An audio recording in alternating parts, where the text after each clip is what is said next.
안녕하세요, 여러분. 성경 공부 시작하겠습니다. 먼저 하나님께 기도 올리겠습니다. 사랑하는 우리들의 아버지 하나님, 은혜와 사랑 감사드립니다. 오늘도 주시는 말씀을 통해 주님을 만나고 진리를 깨달아 주님의 뜻 이루어 드리는 저희 모두 되도록 도와주시옵소서. 예수님의 이름으로 기도드리옵니다. 아멘. 창세기 20장 1절에서 2절입니다. 아브라함은 마므레에서 네겝 지역으로 옮겨가서 가데스와 수르 사이에서 살았다.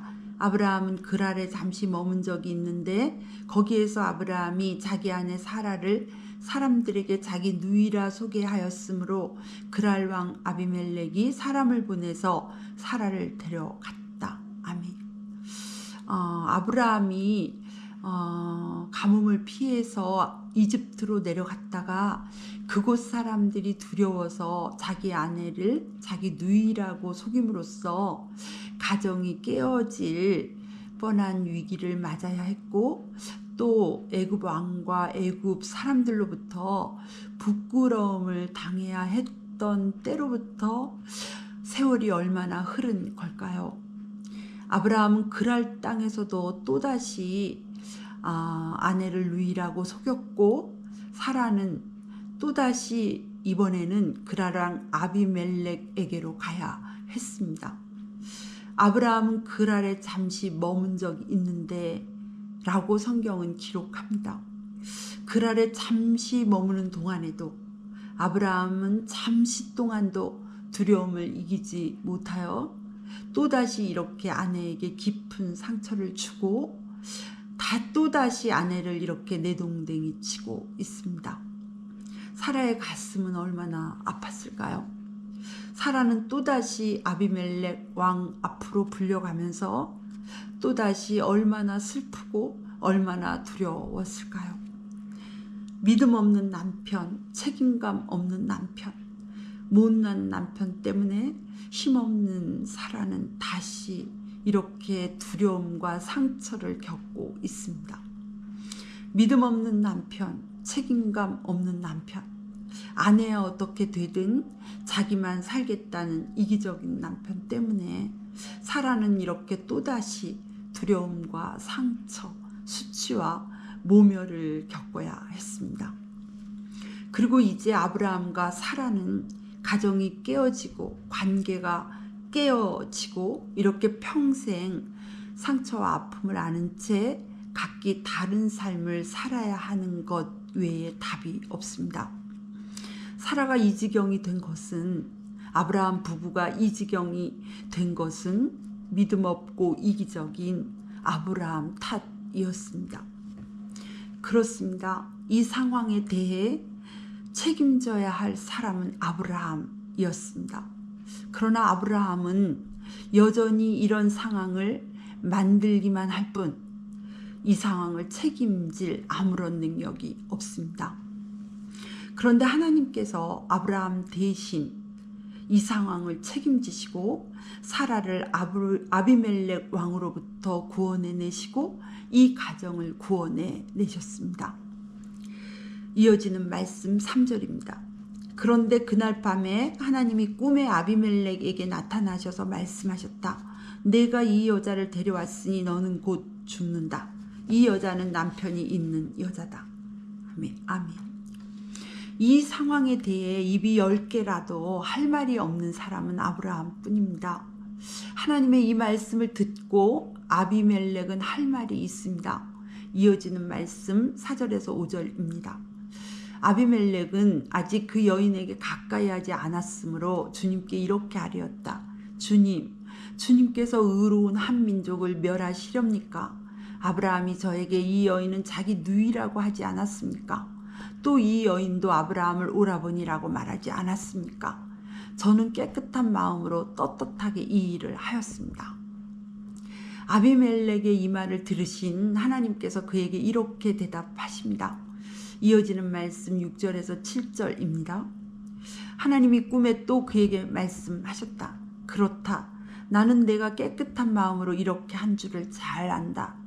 그러므로 내가 너를 지켜서 내가 나에게 죄를 짓지 못하도록 한 것이다. 그 여인을 건드리지 못하게 한 이유도 바로 여기에 있다.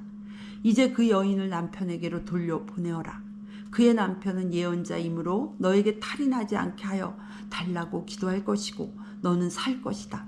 그러나 그 여인을 돌려보내지 않으면 너와 너에게 속한 사람들이 틀림없이 다 죽을 줄 알아라. 아멘. 하나님께서 이렇게 다시 한번 아브라함과 사라를 대신 책임져 주시고 이 가정을 책임져 주셨습니다. 어찌 아브라함과 사라뿐이겠습니까? 하나님은 우리 모든 피조물들을 창조하셨을 뿐만 아니라 모든 피조물들을 책임져 주시고 돌보아 주십니다. 그 노고가 어떠할지 우리는 감히 상상할 수 있을까요? 특별히 우리의 범죄함은 우리의 죽음으로 우리가 책임을 져야 하는 일이었습니다.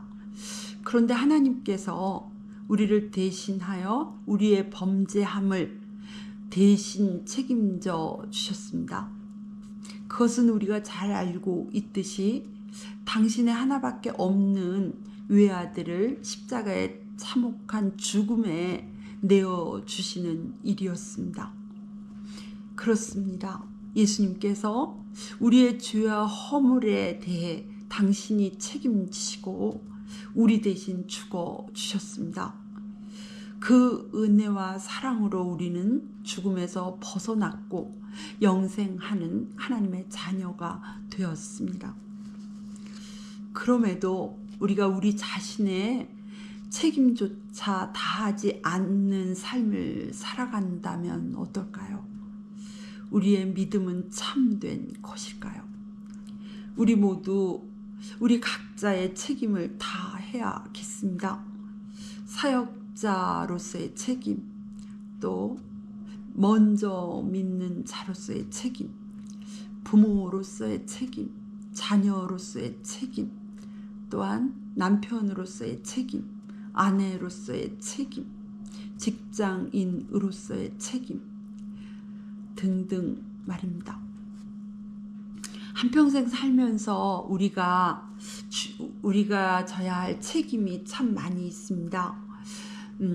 그것은 그만큼 우리의 삶이 가치 있고 보람 있다는 것 아니겠습니까?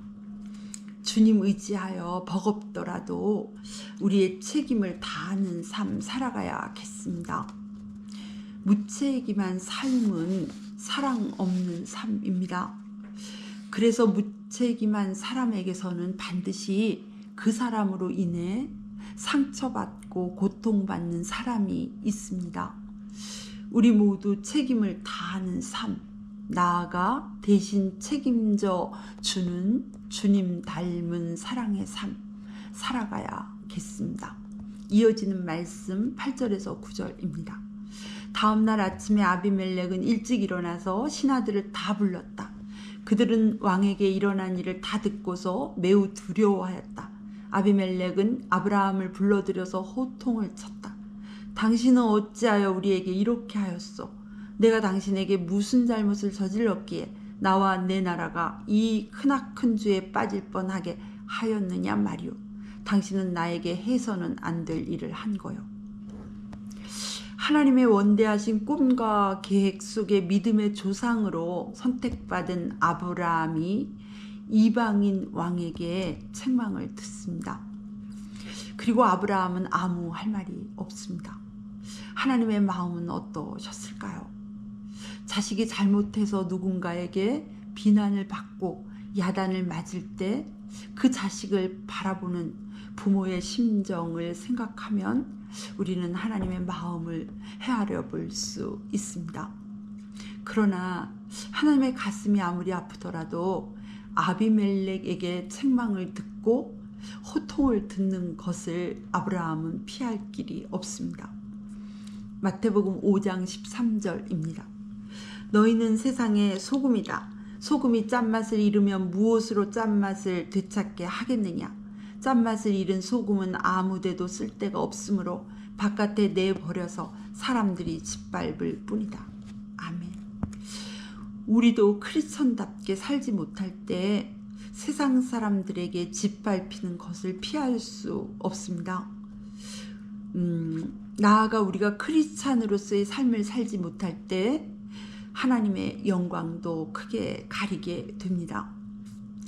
우리가 하나님의 자녀이기 때문입니다. 자식이 훌륭하면 그 부모가 영광을 받고, 자식이 엉망이면 그 부모도 함께 부끄러움을 당하기 마련입니다. 우리 모두 크리스찬답게 살아서 사람들에게 짓밟힘으로 하나님의 마음을 아프게 하는 일이 없어야겠습니다. 우리 모두 크리스찬답게 살아가서 하나님께 영광 돌려야겠습니다. 이어지는 말씀 10절에서 11절입니다. 아비멜렉이 또 아브라함에게 말하였다. 도대체 어째서 이런 일을 저지른단 말이오? 아브라함이 대답하였다. 이곳에서는 사람들이 아무도 하나님을 두려워하지 않으니까 나의 아내를 빼앗으려고 할 때에는 사람들이 나를 죽일 것이라고 생각하였습니다. 아브라함이 느낀 두려움이 너무나 이해가 갑니다. 우리도 살다 보면 아브라함과 동일한 사건은 아닐지라도 아브라함과 같은 두려운 상황을 만날 때가 있습니다. 그럴 때 우리는 어떻게 해야 할까요? 아브라함처럼 그 두려운 상황을 모면하기 위해 인간적인 방법을 써도 될까요? 하나님은 우리가 어떻게 하기를 원하실까요? 성경은 우리에게 그 해답을 분명히 주고 있습니다. 그것은 믿음으로 행치 않는 모든 것이 죄니라. 로마서 말씀입니다. 그렇습니다. 우리는 언제나 믿음의 선택을 해야 합니다. 하나님은 우리에게 어떤 상황 속에서도 믿음으로 살라 하십니다. 이어지는 말씀 12절입니다. 그러나 사실을 말씀드리면 나의 아내가 나의 누이라는 것이 틀린 말은 아닙니다. 아내는 나와는 어머니는 다르지만 아버지는 같은 이복누이이기 때문입니다. 아브라함이 아비멜렉에게 두려워서 자신의 아내를 누이라고 했다는 자신의 속마음을 설명한 후에 이어져야 할 말은 미안합니다가 되어야 할 것 같습니다. 그런데 아브라함에 이어지는 말은 나의 아내가 나의 누이인 것이 틀린 말은 아닙니다. 입니다. 참된 회개는 철저한 동의와 인정에서 시작됩니다. 오늘 본문 말씀의 아브라함의 모습은 처음부터 끝까지 믿음의 조상다운 면모가 보이질 않습니다. 그럼에도 하나님은 아비멜렉을 통해 이런 은혜를 아브라함에게 베푸십니다. 이어지는 말씀 14절에서 16절입니다. 아비멜렉이 아브라함에게 양떼와 소떼와 남종과 여종을 선물로 주고 아내 사라도 아브라함에게 돌려보냈다. 아비멜렉이 아브라함에게 말하였다. 나의 땅이 당신 앞에 있으니 원하는 곳이 어디이든지 가서 거기에서 자리를 잡으시오. 그리고 사라에게는 이렇게 말하였다. 나는 그대의 오라버니에게 은 1,000세겔을 주었소. 이것은 그대와 함께 있는 여러 사람에게서 그대가 받은 부끄러움을 조금이나마 덜어보려는 나의 성의의 표시요. 그대가 결백하다는 것을 모두가 알게 될 것이요. 아멘. 우리로선 도무지 이해할 수 없는 하나님의 사랑입니다. 아브라함은 이런 하나님의 전폭적인 사랑과 용서와 도우시는 은총을 받으면서 조금씩 그 믿음이 자라갑니다. 오래고 더딘 세월이 있었습니다.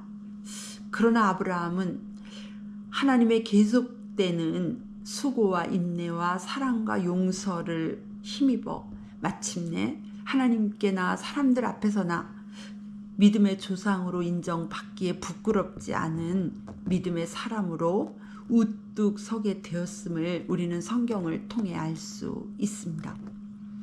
우리는 지금 하나님의 어떤 사랑과 용서와 인내와 수고의 은총 속에 살고 있을까요?